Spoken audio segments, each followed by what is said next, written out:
It's a beautiful day in the neighborhood, a beautiful day in the neighborhood. Won't you be mine? Won't you be mine? Won't you be my neighbor? Hi kids. It's a beautiful day in the neighborhood today. I have tons to show you today. So let's get started. It's a beautiful day in the neighborhood. A beautiful day in the neighborhood. Won't you be mine? Don't forget your helmet. Won't you be mine? Won't you be my neighbor? It's a beautiful day in the neighborhood. A beautiful day in the neighborhood. Always gotta remember to put on your boots. It could be quite difficult. You're hanging halfway out a window, a few stories off the ground. Today, I'm going to share with you some climbing tools. One tool is called a bosun's chair, and the other is called a porta ledge, a portable ledge, if you will. Both these tools are meant to make climbing more of a vacation.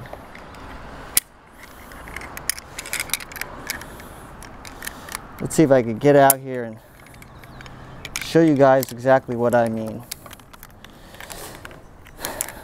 Now, there we go. Now, of course, don't try this at home, kids. And always shut the window. You don't want to bring in a draft. Okay. It's a beautiful day in the neighborhood. Beautiful day in the neighborhood. Won't you be mine? This is why having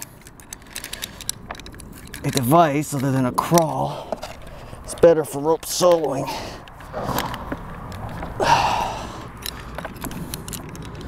Because you don't want to take a fall on a tooth device. It actually might just be easier just to pull in slack with this puppy. Okay. You'd think that the guy that makes rope sewing videos would make a better ascent up his rope. Come on.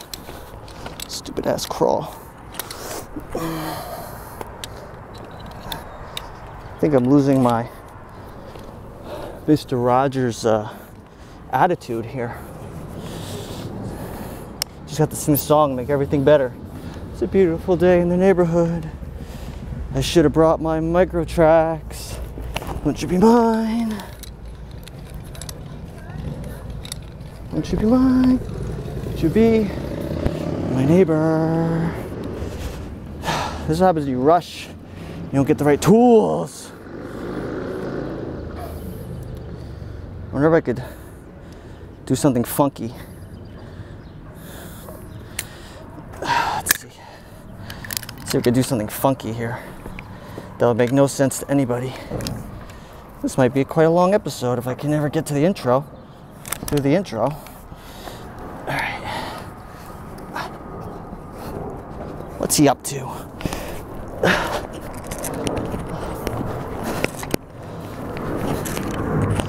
Would you be mine? Would you be my neighbor? That's interesting problem solving technique. Stick your foot down there, make the rope tight. Huh. Never done that one before. Beautiful day in the neighborhood. Beautiful day in the neighborhood. Won't you be mine? Won't you be my neighbor? These D4s are so bitey. This rope is so stiff too. Static line. It would have been nice if I... Is that high enough? I think that's high enough. Okay, like I was saying, hello children. of all ages. Let me get this rope fed through this damn D4. That's like a damn freaking. Can it be any harder to pull a thing through the device? I knew it should have took my gree. Okay, so as you can see, hanging out in a harness could be quite frustrating. Let me get into this D4. All the way into this D4.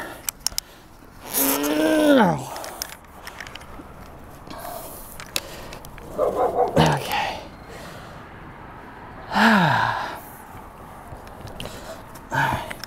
Now, unlike a gree, a D4 you can lock off, and then you can go hands-free.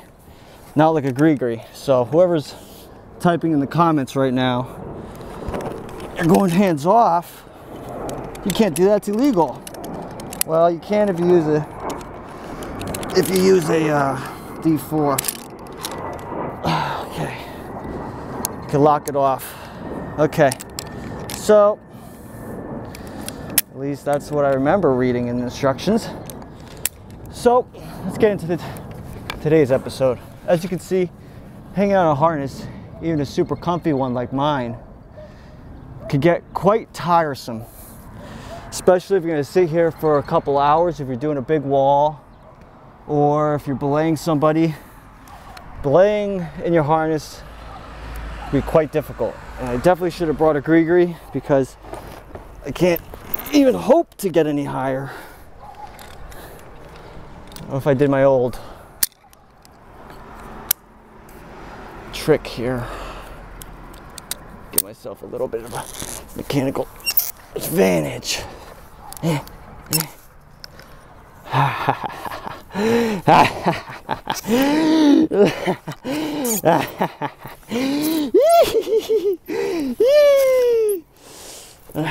Almost forgot my trickery ways. Almost forgot my. Okay, too early in the morning. Should have my coffee before I start messing around. All right, much better. Okay, so where was I? Yes, sitting in your harness can be quite frustrating.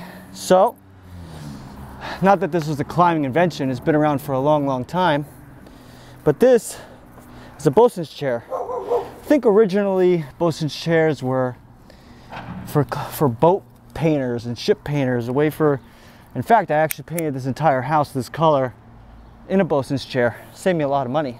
I don't think it's been painted in about 100 years, so I decided to hit it up with some paint, and I made a little cool time lapse for everybody, so here it is.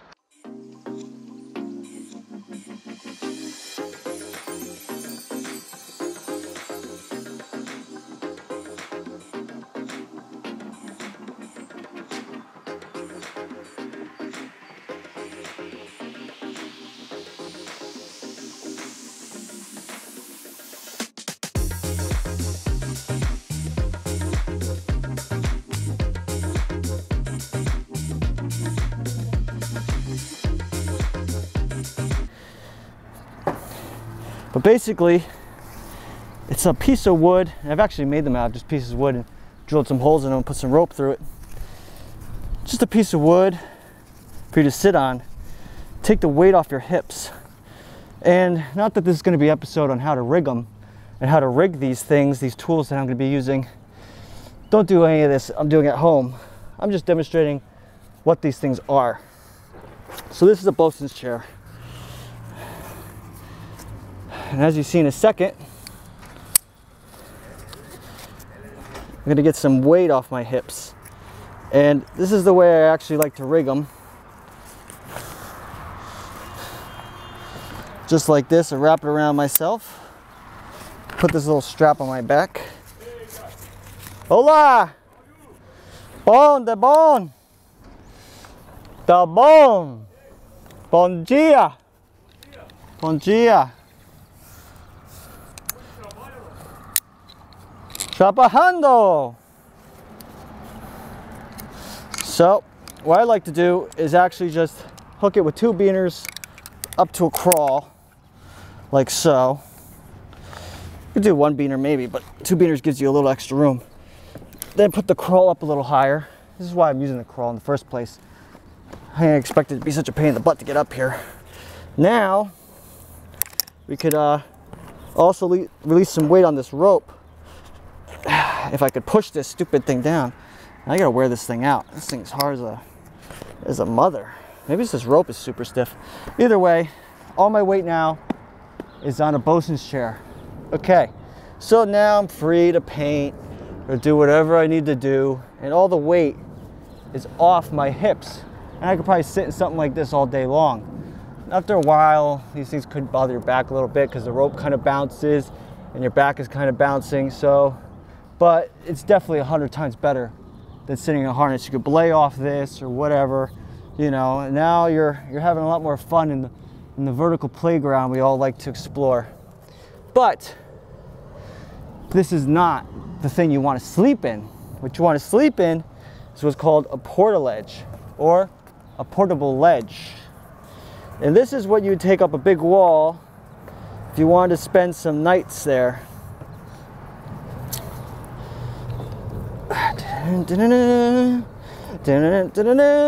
This is my favorite type of porta ledge, and this porta ledge here is probably, I'd venture to say, older than me. And it's been a while since I opened this one, but this is my favorite because it just opens so easily. Now, what's the first rule of climbing? Don't die. What's the second rule of climbing? No, it's wear your helmet, you idiot. What's the third rule of climbing? If it's not tied in, it will fall. That is the third rule of climbing. You could probably switch the third and the second around. So, right, you always want everything completely tied in. That includes this bag. And like I said, I'm doing a sloppy job at rigging everything here. This is not the way you want to rig something or sleep in it. I'm just doing this just to show you what these things are. I have to reiterate that a couple times because otherwise the comments might get kind of nasty.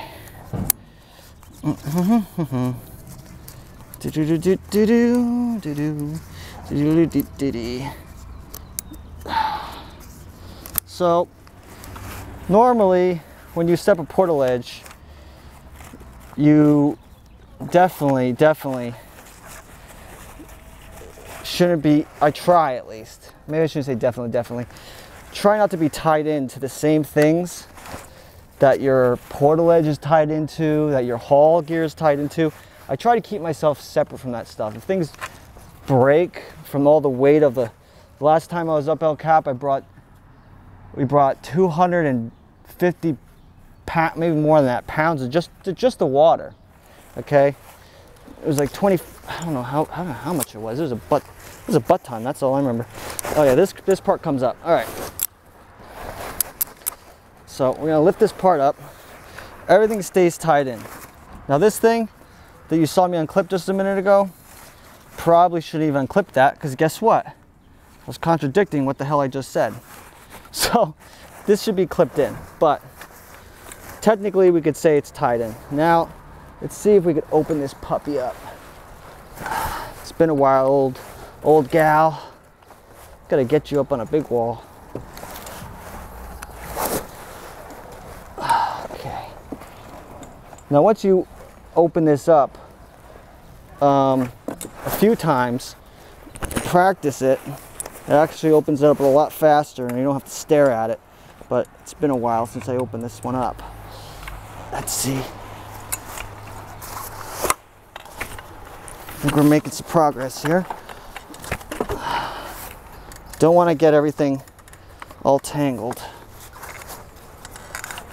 Now what's nice about this one is it's supposed to pop open just like an umbrella, and there's not all these connecting parts which could be separated and lost.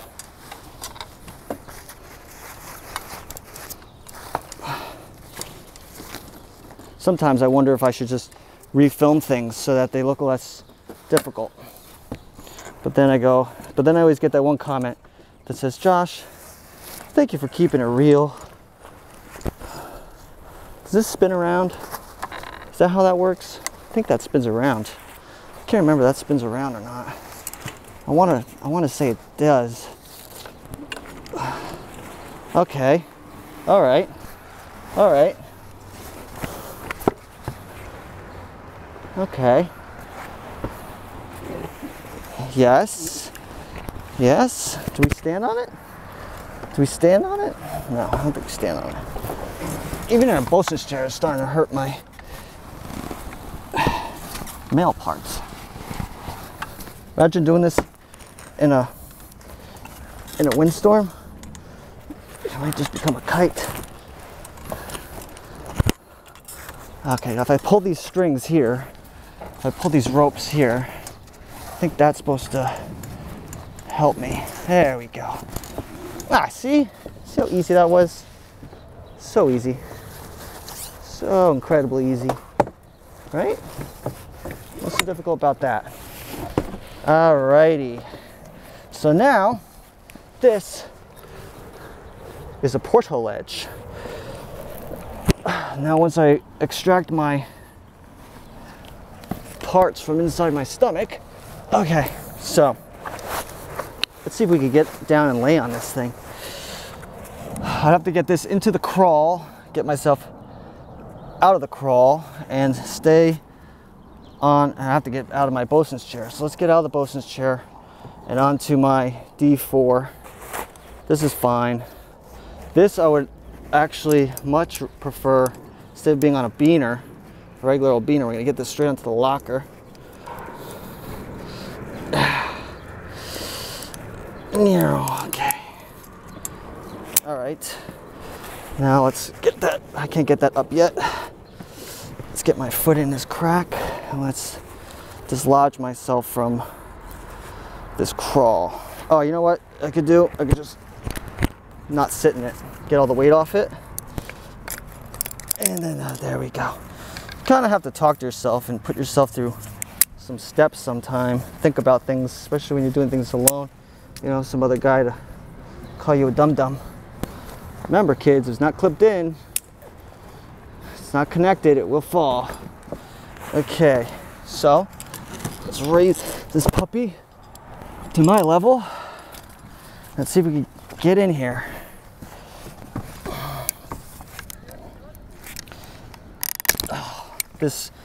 These new devices have auto, what are they called? You pull on them and then they, like death grips, they have auto death grips so you don't death grip things.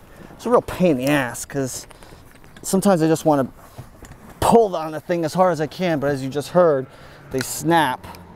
And when things snap like that, it's just so terrifying. Okay, so I'm gonna have to do the old, get some weight off it, maybe like this. No, I don't know. These things are so annoying. Next time, remind me to use a gree-gree and not this stupid D4. I was like, oh, I'll put the D4 on so I can go hands off, and then people can't complain. So you just use a gree-gree and tie a knot in it, and then at least I'd be able to go down. You know, maybe I bring some rope up like this. And then it's like I'm stuck here. At this point, I think I'd rather just tie a clove hitch. Just get off this damn thing. Just be on a, not a clove hitch, but a munter mule. Do I really want to do that?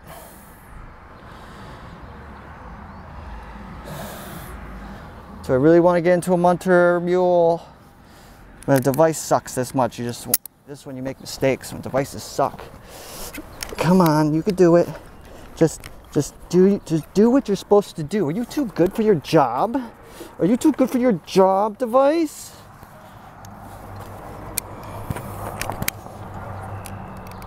What? You're supposed to work, okay? Are you broken? I want to go down. What do you not understand? I want to go down. Go down, you stole my device! Wow, that's really annoying. You know what the problem really is? I think it's the rope is so stiff.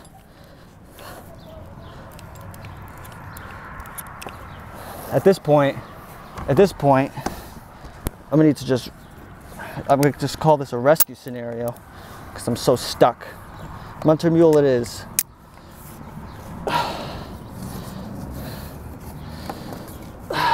Boy, pain in the ass. Have another beaner lock this off? Yeah, I do. Lock off the Munter mule so I don't go flying. Get the freaking hell out of this freaking thing.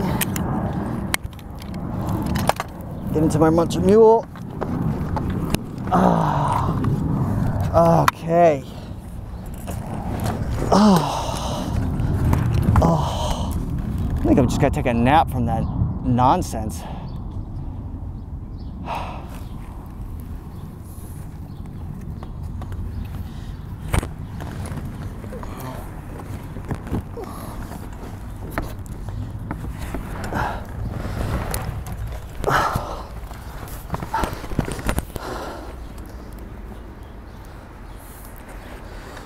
So as you can see, these episodes can be a little more difficult than anticipated, especially when you're in the middle of traffic. And also rigging up a camera in the top of your tree and hoping that you got the shot, hoping that everything's still in focus, could be kind of scary as well. But I may as well enjoy this time. Now everything's not, obviously not strapped in 100%. This should be fixed. Should I make it more sloppy before I do my outro?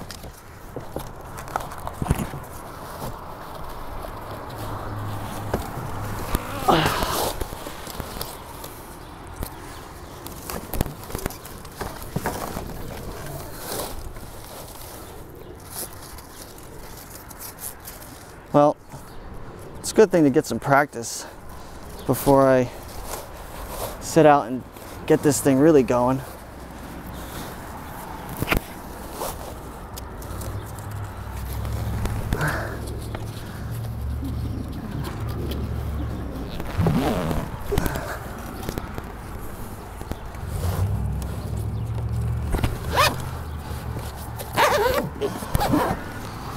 There we go. These straps here are for adjusting things just the way they're supposed to be.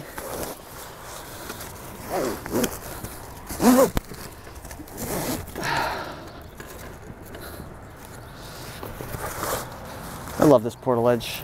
I could probably sleep 24/7 in this Porta Ledge. Okay, things are a little better now. What if they still make this Porta Ledge? I love when things pop. Okay, there we go. There we go. Oh, shit. Oh. Oh. Oh.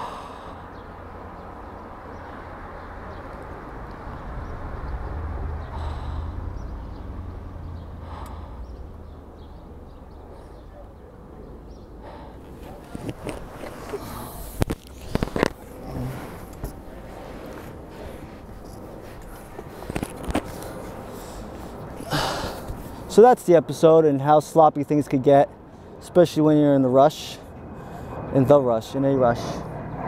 So let me know what you think. Why do I live next to an airport?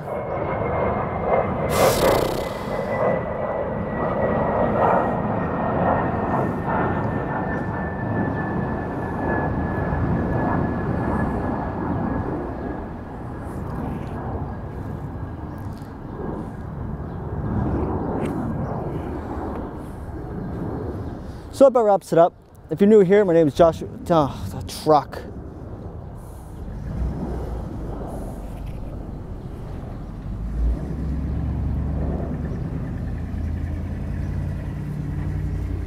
Can we get some peace and quiet, please? Thank you. So that about wraps it up. If you're new here, my name is Joshua Perry, your local underground climbing channel content creator. If you like what I'm doing, hit the subscribe or join the Discord if you want to talk to me. Got that app right on my phone. If you have any questions, let me know. If you have any hate mail, leave it down below. Yes, I could have done a better job. I probably should have just brought this to the cliff. But I'm a one-take kind of guy. Show you all the messing around. If you have any comments or of what I just did, yeah, questions. I'm procrastinating now. I got to get down and put this all away, and then I got to edit the video. Well, Joshua Perry, climbing out of here.